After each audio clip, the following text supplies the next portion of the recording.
I was 3 glasses of wine into my sister's wedding album when I saw it. It was a Tuesday night. Nothing special. Megan had finally gotten around to sending me the digital copies 6 months after the wedding. Better late than never. She'd texted with a string of heart emojis. I'd poured myself some Pinot Grigio, curled up on the couch, and started scrolling through the memories.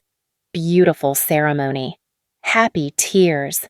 My baby sister in the dress we'd spent 8 months finding. Everything perfect. Then I got to the reception photos. At first, I thought I was imagining things. Time hop 0.4s. Too much wine. Not enough sleep. The usual Tuesday exhaustion. I blinked, leaned closer to the laptop screen, and zoomed in on the background of Megan's first dance photo. My husband's hand, on a woman's lower back. A woman in a green dress I'd never seen before. She was looking up at him the way I used to. The way you look at someone when the rest of the room disappears. I zoomed in closer. My stomach dropped through the floor. On her left hand, my grandmother's ring. The sapphire surrounded by diamonds that had been in my family for 4 generations. The ring my husband told me was stolen from our hotel room in Napa 2 years ago. The ring I'd cried over for weeks while he held me and promised we'd be okay. I zoomed in one more time. My blood turned to ice. She was pregnant. I sat there for a long time, staring at the screen. The wine turned sour in my mouth. My hands started shaking so badly I had to set down the glass. That morning, that very morning, my husband had stood at our kitchen counter making coffee. Humming. Actually, humming some song I didn't recognize. He'd kissed my forehead before leaving for work and told me he loved me. Meanwhile, I'd spent 3 years trying to get pregnant. Time, 0.4s, 3 years of fertility treatments, hormone injections, scheduled intimacy that felt more like a medical procedure than a marriage. He'd held my hand through every failed cycle, wiped my tears, told me we'd figure it out together. Now I was staring at evidence that he'd been building a whole other family while I cried into his shoulder about our empty nursery. The worst part, that wedding was 6 months ago, which meant my husband had been at my sister's reception, standing next to me, holding my hand, dancing with me to our song, while his pregnant girlfriend watched from across the room. He'd slow danced with me while she was 20 feet away, and I had no idea. I didn't scream. I didn't throw the laptop across the room. I didn't call him and demand answers. Instead, I poured myself another glass of wine and started examining every single photo in that album. Because here's the thing about discovering your entire life is a lie. The shock doesn't hit all at once. It comes in waves. And in between those waves, there's this cold, clear space where you can think. I was thinking. And what I was thinking was, this man has underestimated me for the last time. My name is Rachel Donovan. I'm 34 years old. I run a marketing consulting firm I built from nothing over 8 years. No investors, no family money, just stubborn determination and a lot of sleepless nights. I'm worth about $1.8 million on paper. Business equity, savings. The condo I bought before the market went insane. Not rich enough to make headlines, but comfortable enough to be a target. I just didn't know I was one. I met Tyler Brennan 5 years ago at a networking event I almost didn't attend. I was exhausted, running on coffee and anxiety, hiding in a corner nursing warm white wine and counting down the minutes until I could leave without being rude. He walked up with this easy smile and asked what I was hiding from. Boring conversations about synergy and disruption, I said. He laughed. Those are my 2 least favorite words in the English language. We talked for 2 hours. He was charming without being slimy, funny without trying too hard. He asked about my grandmother, who'd raised me and Megan after our parents died. He asked about my favorite books, my worst client stories, the trip to Italy I'd been planning for years but never taken. He never once asked what my company was worth or how many clients I had. Looking back, time 0.3s. That should have been my first red flag. A man at a networking event who doesn't want to talk about business. That's like meeting a shark that doesn't want to talk about fish. Suspicious. But I was tired of obvious gold diggers. The ones who asked about revenue in the first 5 minutes. The ones whose eyes glazed over when I talked about anything except money. Tyler seemed different. He seemed interested in me. Spoiler alert. He was interested in me. Just not in the way I thought. My best friend Carla met him a month into our relationship. We had dinner at that Italian place on Main Street, the one with the good bread. Tyler was perfect, attentive, engaged, laughing at Carla's jokes, asking about her work. Afterward, in the parking lot, Carla grabbed my arm. There's something off about him. I pulled away. What? He was great. Too great. She was frowning, chewing her lip the way she does when she's working through a problem. It's like he's performing. Every response is exactly what you want to hear. That's not how real people work. Maybe you're just not used to me dating someone decent. Maybe. She didn't sound convinced. Just be careful. Okay. Something about him doesn't sit right. I told her she was being paranoid, overprotective, maybe a little jealous that I'd found someone while she was still swiping through dating apps. We thought about Tyler for months after that. Eventually, we just drifted, stopped texting as much, stopped making plans. By the time Tyler and I got engaged, Carla and I were barely speaking. I chose him over her. I chose a con man over my best friend, since college. And she'd been right about everything. Before we continue, if you're invested in this story, please hit subscribe and tell me in the comments, have you ever had a gut feeling about someone that turned out to be right? I read every single comment, and they mean the world to me. Now, back to the story. Tyler proposed after 8 months. Fast. I know. Everyone said so. When you know, he told me, down on one knee in my grandmother's garden. The same garden where she'd taught me to plant tomatoes when I was 6. The same garden where I'd scattered her ashes 3 years earlier. He knew that garden meant everything to me. He'd chosen it on purpose. I said yes with tears streaming down my face. We were married 4 months later. Small ceremony, just close friends and family. Tyler cried during his vows, actual tears rolling down his cheeks as he promised to love and protect me forever. Looking back, those were probably the most genuine tears he ever shed, not from joy, from relief. His long game was finally paying off. After the wedding, Tyler suggested combining our finances. We're partners now, he said, rubbing my shoulders while I sat at my desk drowning in spreadsheets. Let me help. You're so stressed with the business. Let me handle the household stuff so you can focus on what you're good at. It sounded so reasonable, so supportive. He took over the bills, the investments, the accounts. He said he had a background in real estate development, that he understood money better than most people. I was grateful to have one less thing to worry about. I handed him the keys to my entire financial life, and I never looked back. That was my second mistake. The fertility struggles started a year into our marriage. We'd been trying naturally with no luck, so we saw a specialist. The diagnosis was unexplained infertility. Nothing obviously wrong with either of us. Just not happening. We tried IUI. Failed. Tried again. Failed again. We moved on to IVF. The hormones made me emotional, bloated, exhausted. I gained 15 pounds and cried at commercials for dog food. Tyler was patient through all of it. He held me when I sobbed after negative tests. He whispered encouragement in my ear during procedures. He said all the right things. We'll figure this out together. You're not broken. These things take time. I love you no matter what happens. 3 rounds of IVF. 3 failures. Each one felt like dying a little. And through it all, Tyler never wavered. Never blamed me. Never made me feel like less of a woman for my body's failures. Now I understood why. Every failed pregnancy was another month he could drain my accounts while I was too emotionally devastated to notice the numbers. He'd used my grief as camouflage for robbery. 2 years ago, we took a trip to Napa for our anniversary. Wine country, romantic dinners, couples massage at the spa. Tyler planned the whole thing, said I deserved to be pampered. The last morning, I woke up and my grandmother's ring was gone from the nightstand.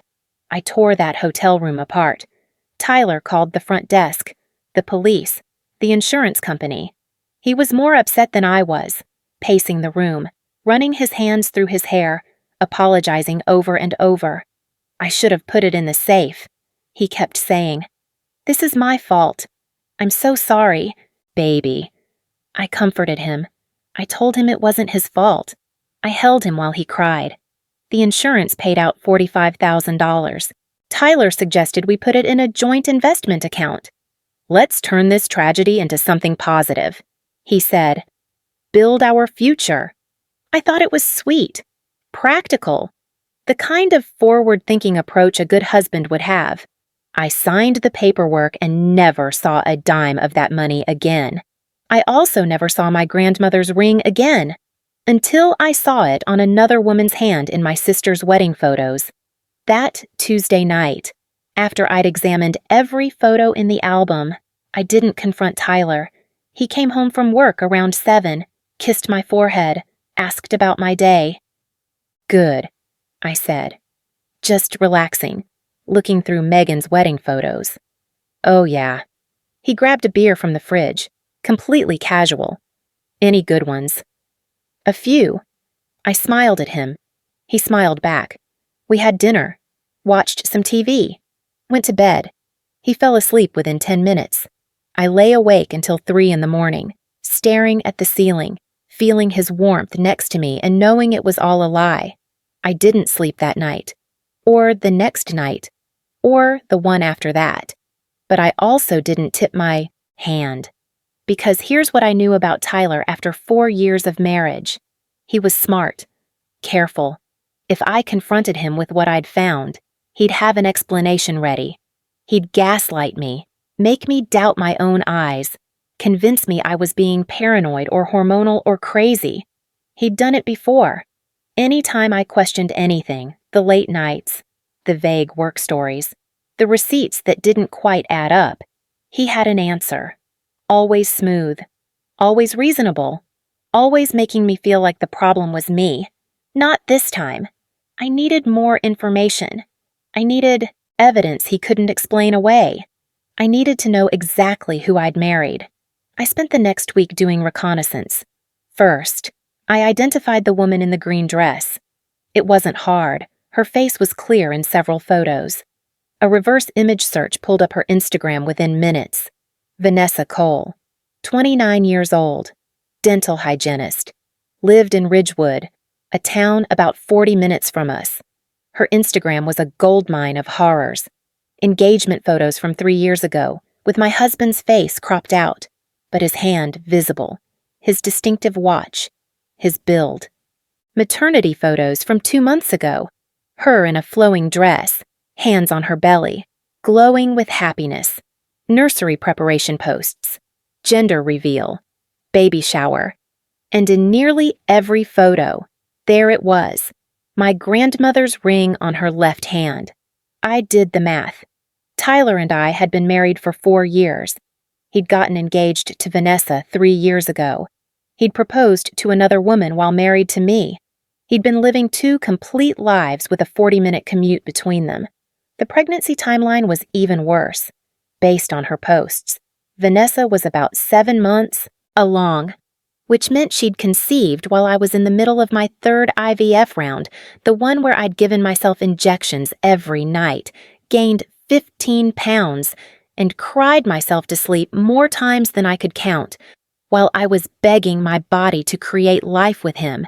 He was building a family with someone else. The cruelty of it took my breath away.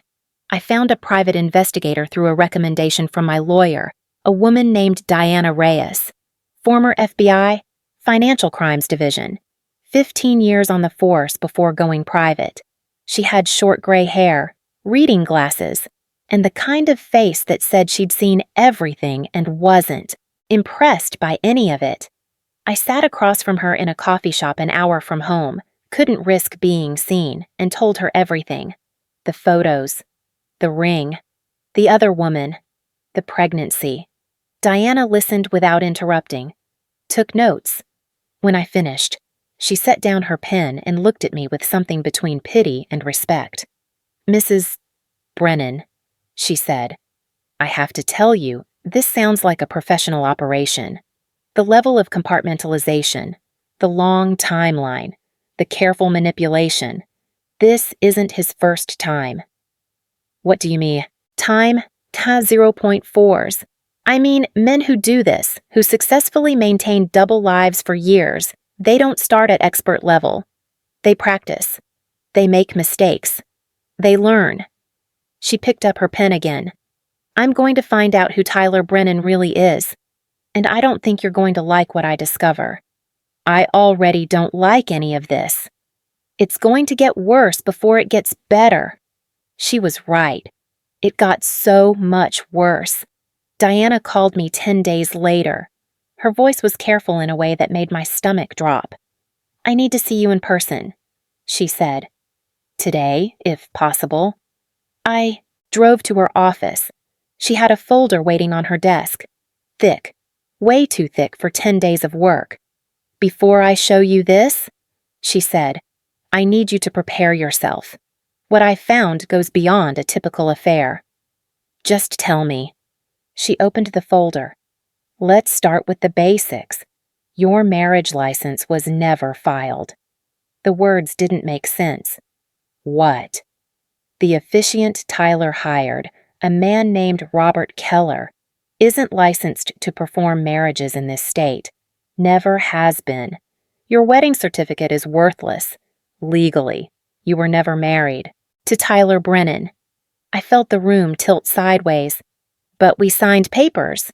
We have a certificate. It's framed in our bedroom. Forgeries. Very convincing ones, but forgeries nonetheless." Diana's voice was gentle but firm. "Tyler Brennan isn't your husband, Rachel. He never was. You're not his wife. You're his victim."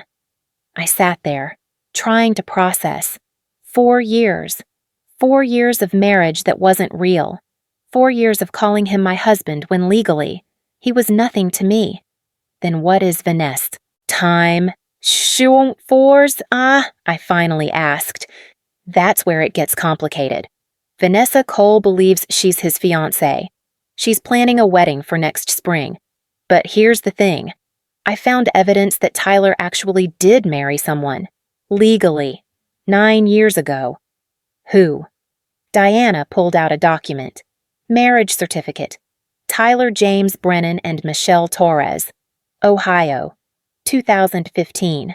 As far as I can tell, he never divorced her, which means his engagement to Vanessa is fraudulent too.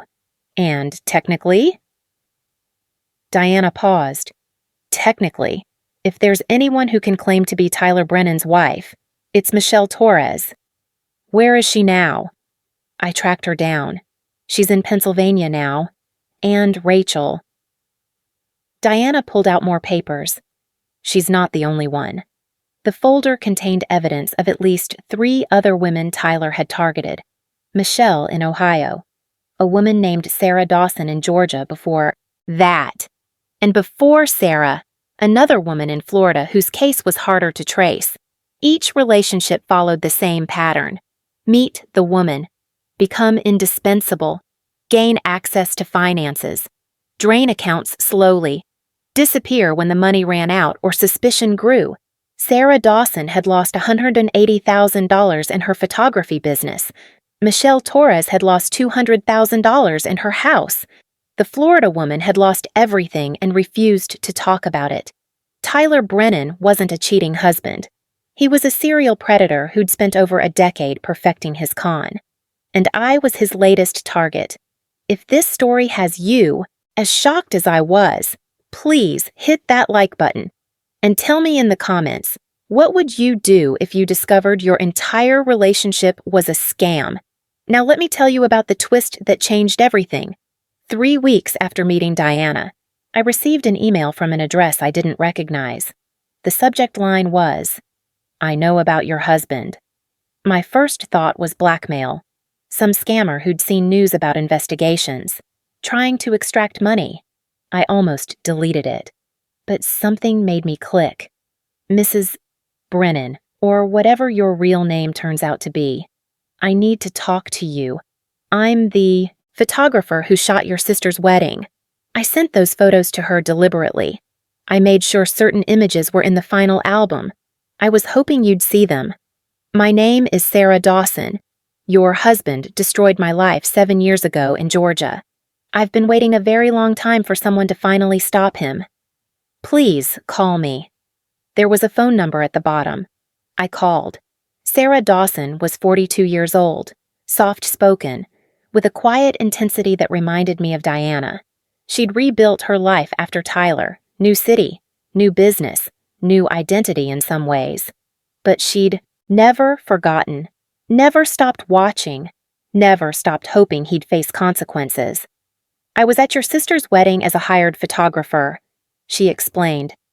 "Random gig I picked up through a referral network. When I walked in and saw Tyler standing there in a tux, I almost had a heart attack." "What did you do?" "I stayed professional, did my job, but I also documented everything. Every interaction between him and that woman in the green dress, every stolen moment, every piece of evidence I could capture without being obvious." "Why didn't you go to the police right then?" Sarah laughed bitterly. "And tell them what? That I recognized a man who'd scammed me 7 years ago. I had no proof of anything current, no standing, nothing but my word against his. But photographs." She paused. "Photographs I could put in front of you. And I knew that if you saw them, you'd start looking. You'd find the truth. And then we'd have him." I sat with that for a moment. This woman had spent 7 years carrying her trauma, rebuilding her life, and then, by pure chance, ended up at a wedding where she could finally do something about the man who'd destroyed her. She'd gambled everything on a stranger seeing something in a wedding photo, and it had worked. "There are others," I said. "Diana found at least 2 more victims." "I know. I've been tracking him too. Michelle Torres in Ohio. A woman in Florida who won't talk about it. Maybe more we haven't found." Sarah's voice hardened. "This man has been doing this for over a decade. He's hurt so many women. And he's still out there, still living in your house, still planning his next move." "Not for much longer." "In time 0.3s, Sarah agreed. "Not for much longer." I met with Michelle Torres over video call. She lived in Pennsylvania now, had rebuilt her life, but the scars were still visible. She flinched when she talked about Tyler. Her hands shook. "He took everything," she said quietly. "My savings, my house, my credit, my sense of self. When he disappeared, I spent 2 years thinking I was crazy, that I'd imagined the whole relationship somehow, that there was something wrong with me for not seeing it." "There's nothing wrong with Yo. Time 0.4s. He's a professional." "I know that now, but for a long time." She trailed off. "He made me doubt my own reality. That's what he does. He makes you feel like you're the broken one." I thought about all the times Tyler had dismissed my concerns. The gaslighting. The way he'd convinced me my suspicions were hormones, stress, paranoia. The way I'd apologized for questioning him. "Not anymore," I said. "We're going to stop him." "How?" "I'm building a case. Financial crimes. Fraud. Everything we can document. Diana's working on tracing the money. And there's something else, something new he's doing that might be the final nail in his coffin."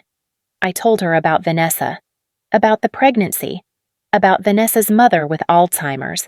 Michelle's face went pale. "He's targeting an elderly woman." He's already started draining her accounts. Vanessa gave him access because she trusted him. He's been moving money for 3 months. That's elder abuse. That's federal. I know.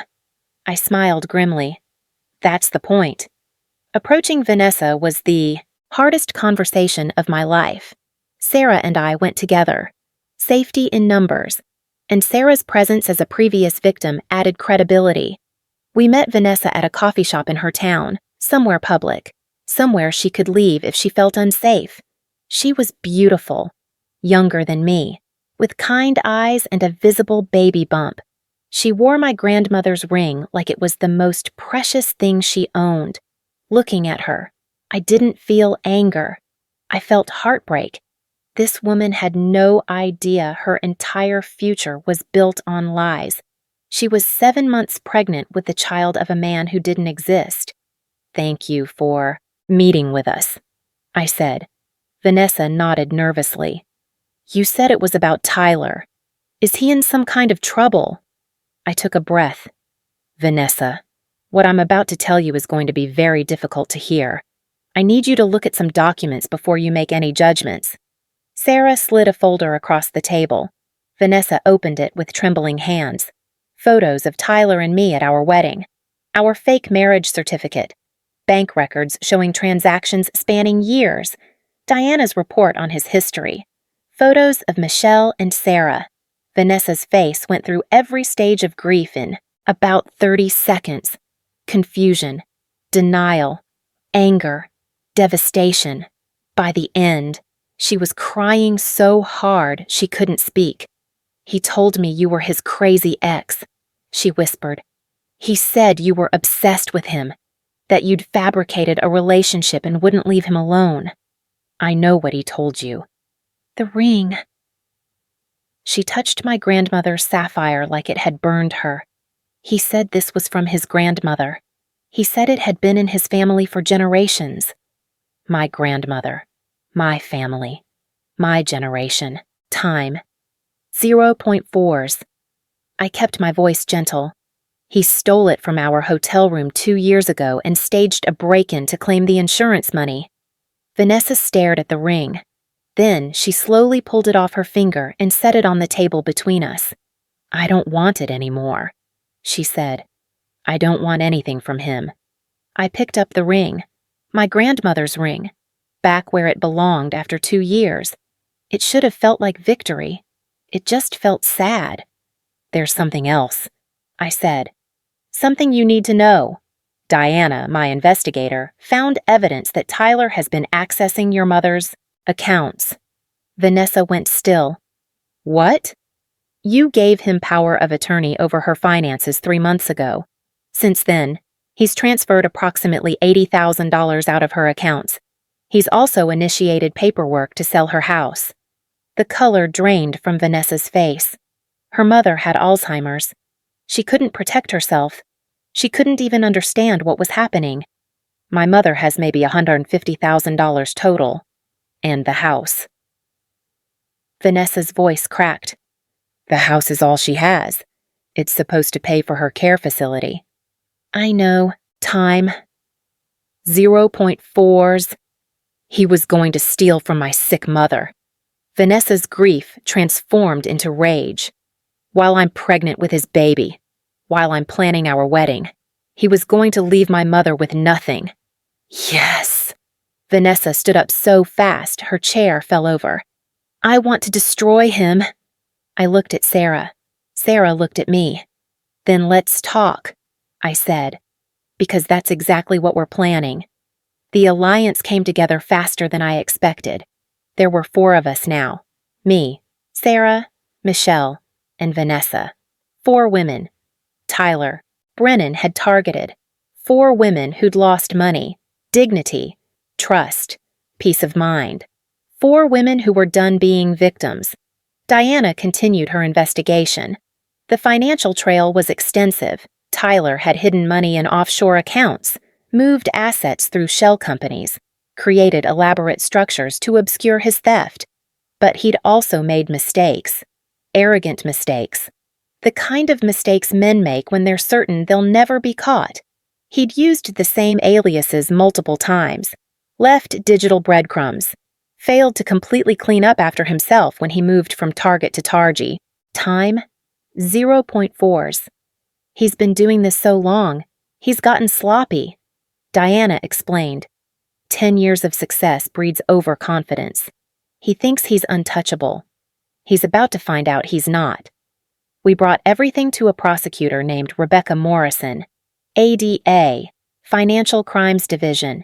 She had a reputation for taking down white-collar criminals and enjoying it. Rebecca reviewed our evidence over 2 days. When she finished, she called me into her office. "This is one of the most comprehensive fraud cases I've seen in 15 years, she said. Multiple victims, multiple state, time 0.3s wire fraud, identity theft, elder abuse, insurance fraud, falsified documents. The interstate element means federal charges. He's looking at 15 to 25 years. When can you arrest him? I need 2 more weeks to coordinate with federal prosecutors. We're going to charge him with everything, but we only get 1 shot at this. If we tip him off, he'll disappear. He's done it before. He won't disappear. I'll make sure of it." Rebecca raised an eyebrow. "What are you planning?" I smiled. "A party." Before we continue to the confrontation, I have to tell you about the phone call with my mother's best friend. My parents died when I was 12. Car accident. My grandmother raised me and Megan after that. But my mom's best friend, a woman named Gloria, had stayed in our lives. Birthday cards, holiday dinners, the kind of presents that reminded us we still had a connection to our parents. I hadn't talked to Gloria in almost 2 years.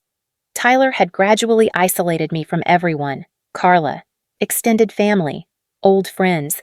He'd done it so subtly I hadn't even noticed until I started rebuilding my support network. I called Gloria on a Wednesday night. "Rachel." Her voice was warm but surprised. "Honey, it's so good to hear from you. Is everything okay?" "Not really. Can I tell you something that's going to sound crazy?" I told her everything. The photos, the investigation, the other women, the fake marriage, all of it. When I finished, Gloria was quiet for a long moment. "I never liked him," she finally said. "What?" "Tyler. I never liked him. There was something about the way he watched you, like he was studying you instead of loving you. I mentioned it to your grandmother once, before she passed. She said the same thing. My grandmother had seen it too. Just like Carla. Just like everyone except me. Why didn't anyone say anything? We tried. Honey, you didn't want to hear it. And he was so good at making himself seem perfect. We doubted ourselves. I thought about all the people who'd tried to warn me. All the red flags I'd dismissed because I wanted so badly to believe I'd found something real. "I'm going to take him down," I said. "Good." Gloria's voice hardened. "Your grandmother would have wanted front row seats. But since she can't be there, I will be. Whatever you need." The plan came together over 3 weeks. I told Tyler I wanted to host a memorial event for my grandmother, 10 years since her passing, a celebration of her life, a gathering of people who'd loved her. He thought it was a wonderful idea. "Let me help plan it," he offered. No. I patted his chest, playing the devoted wife. "You've been working so hard lately. All those late nights at the office. Let me handle the party. You just show up and enjoy it."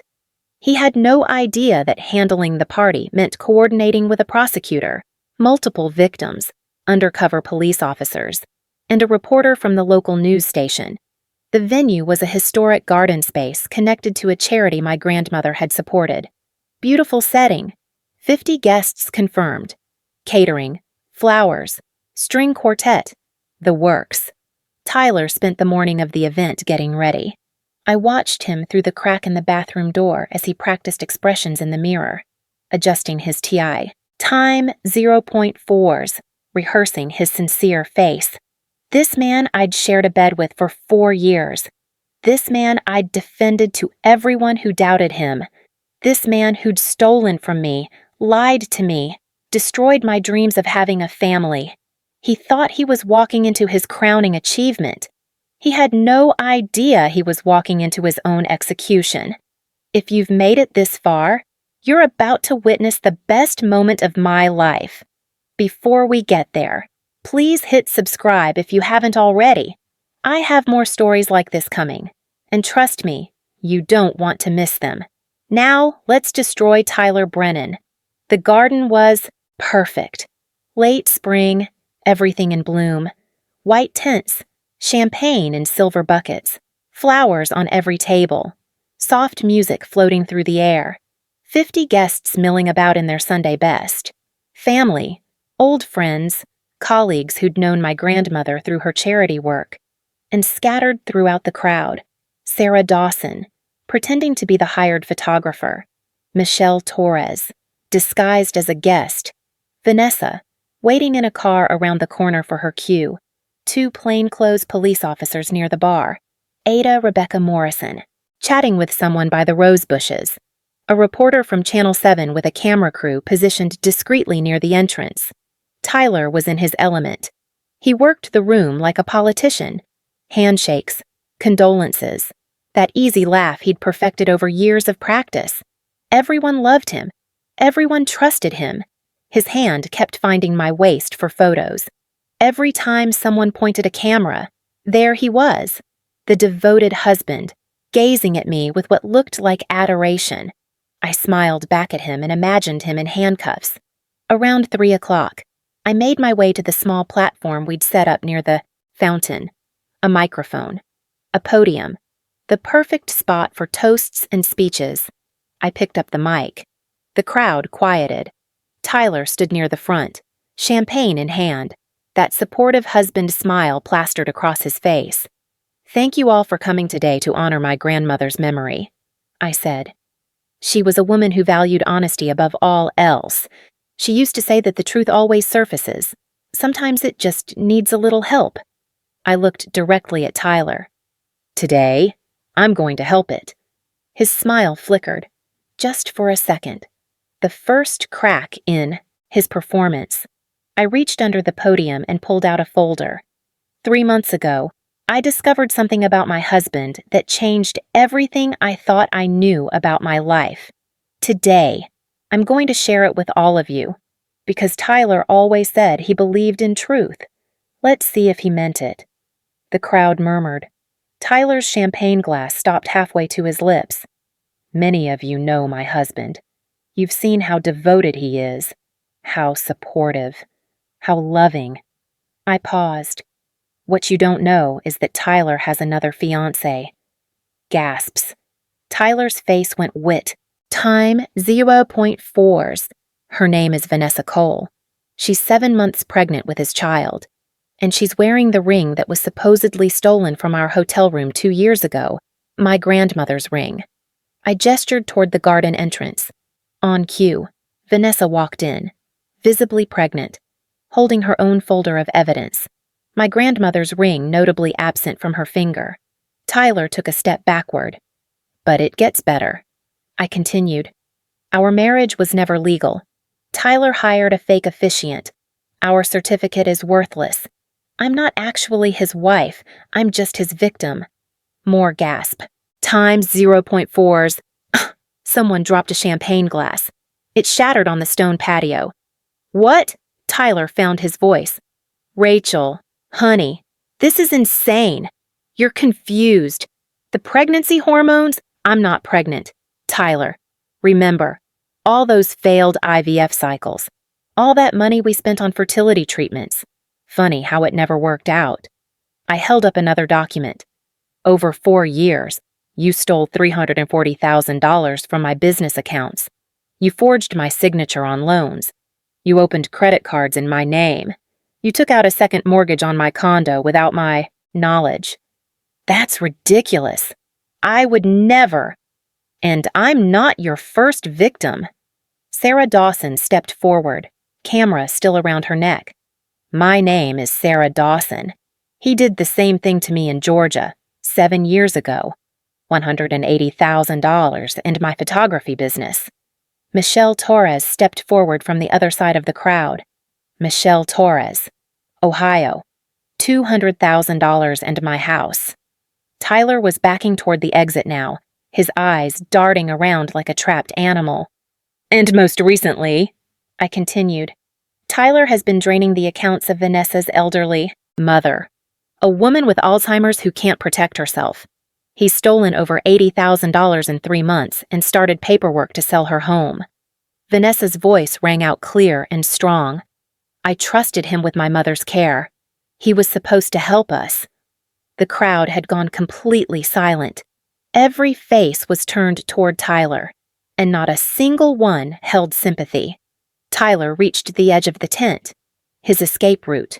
2 plainclothes officers stepped into his path. Ada Rebecca Morrison approached from the side.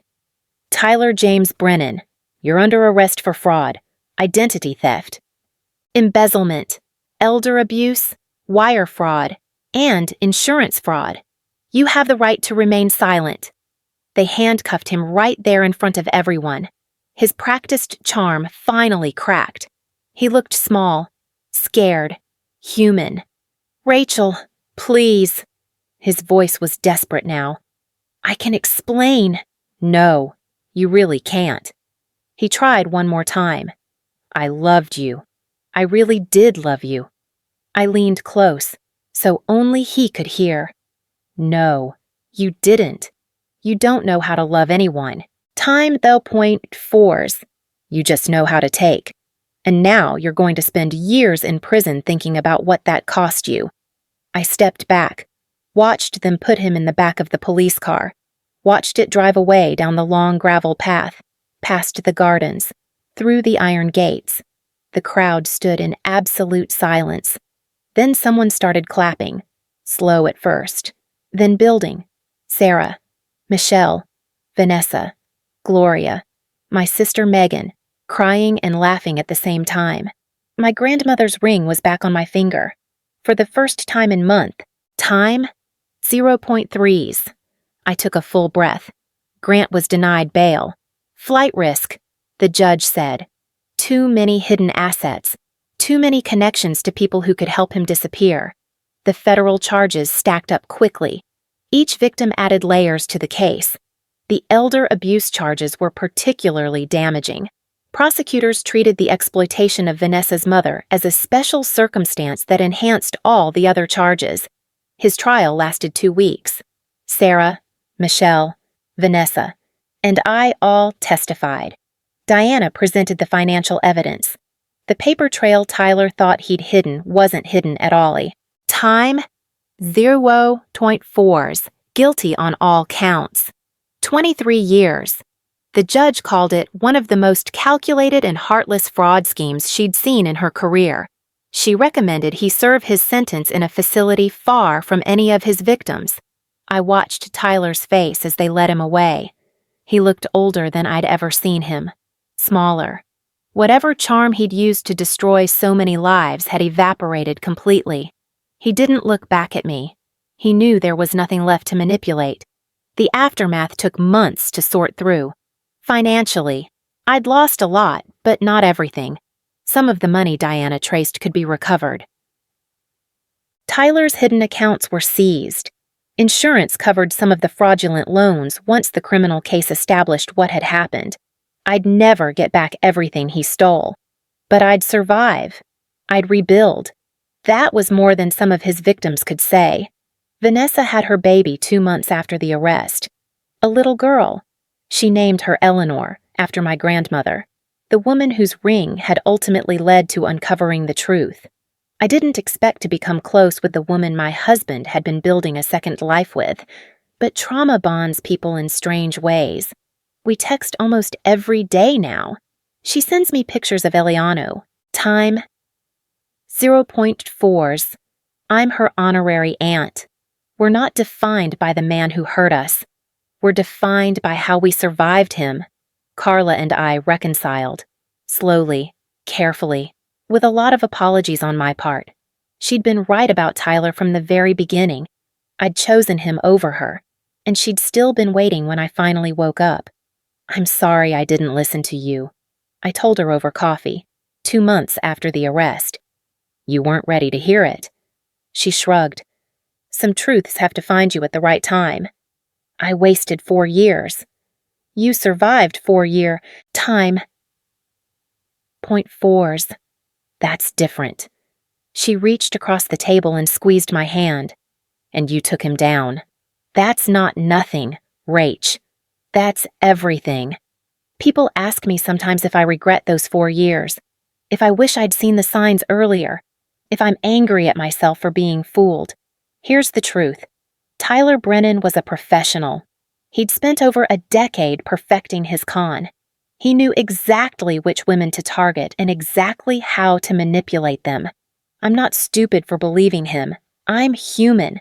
The shame belongs to him, not to me, not to Sarah or Michelle or Vanis. Time, 0.4s. We trusted someone who presented himself as trustworthy. That's not a character flaw. That's the basic foundation of human connection. What defines us isn't falling for the lie. It's what we do when we discover the truth. Some people wait their whole lives for karma to arrive. I was lucky. I got to deliver mine in person, with documentation, in front of 50 witnesses. Last week, I had lunch with my sister. She was apologizing again for not noticing anything at her wedding. Stop, I said. You didn't know. Nobody knew. That was the whole point. Time 0.4s. I just keep thinking about those photos. What if Sarah hadn't included them? What if you'd never seen them? I thought about Sarah Dawson, who'd spent 7 years waiting for a chance to stop Tyler, who'd recognized him at a random wedding and made a split-second decision that changed everything. Then someone else would have eventually. The truth always surfaces. I smiled. Sometimes it just needs a little help. My grandmother's words. They finally made sense. I touched the ring on my finger, sapphire surrounded by diamonds, 4 generations of Wilson women, and watched the sunlight catch the stones. Some things can't be stolen forever. Some truths refuse to stay buried. And some women refuse to stay victims.